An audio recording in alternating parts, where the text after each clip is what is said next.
हे बघा माझी यूट्यूब फॅमिली, मी आहे अलका जाधव। आज मी ब्रेकफास्टसाठी ओट्सचा पुलाव बनवला। मी काही आता रेसिपी दाखवली नाही तुम्हाला, पण मी झाल्यावर माझ्या लक्षात आलं, म्हणजे तोंडी सांगते की गाजर, ढोबळी मिरची आणि मटार, बीन्स हे सगळं म्हणजे नाही का बारीक चिरून घेतलं। बारीक चिरून घेतल्यानंतर कढईमध्ये मी तेजपत्ता, 2 लवंगा, दालचिनीचा तुकडा 1, 2 इलायची असं मी फोडणीला टाकलं आणि नंतर मग ह्या सगळ्या भाज्या बारीक चिरलेल्या त्या टाकल्या। थोडंसं मीठ टाकलं, चांगलं हलवून घेतलं। तेलाबरोबर थोडंसं 1 चम्मच तूप पण टाकायचं, टेस्ट छान येते आणि खूप सुंदर लागतो पुलाव।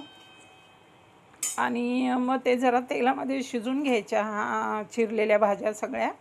आणि मग त्याच्यानंतर ओट्स थोडं पाण्याने भिजवायचं असतं, असं सरभरीत भिजवायचं असतं, असं एकदम पाणी टाकून हे नाही करायचं। सरभरीत भिजवली की मग हे भाज्या त्याच्यामध्ये चिरलेल्या शिजल्या थोड्या तेलामध्ये की मला ओट्स टाकायचे आणि ओट्स टाकून झाले की असं मग ते थोडं 4-5 मिनटं असं हलवत राहायचं। खूप टेस्टी आणि खूप हेल्दी आहे खायला, तर तुम्ही पण करून बघा आणि तुम्ही पण मस्त खा, स्वस्त रहा, असं छान छान हेल्दी। बाकी काय नाही, बाय।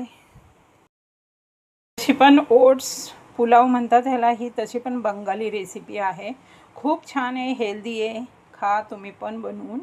आणि तुम्हाला आवडली माझी रेसिपी तर कमेंट करून सांगा की कशी वाटली माझी रेसिपी ब्रेकफास्ट सकाळचा, आणि मी तुम्हाला रेसिपी सांगते कमेंटमध्ये। बाय।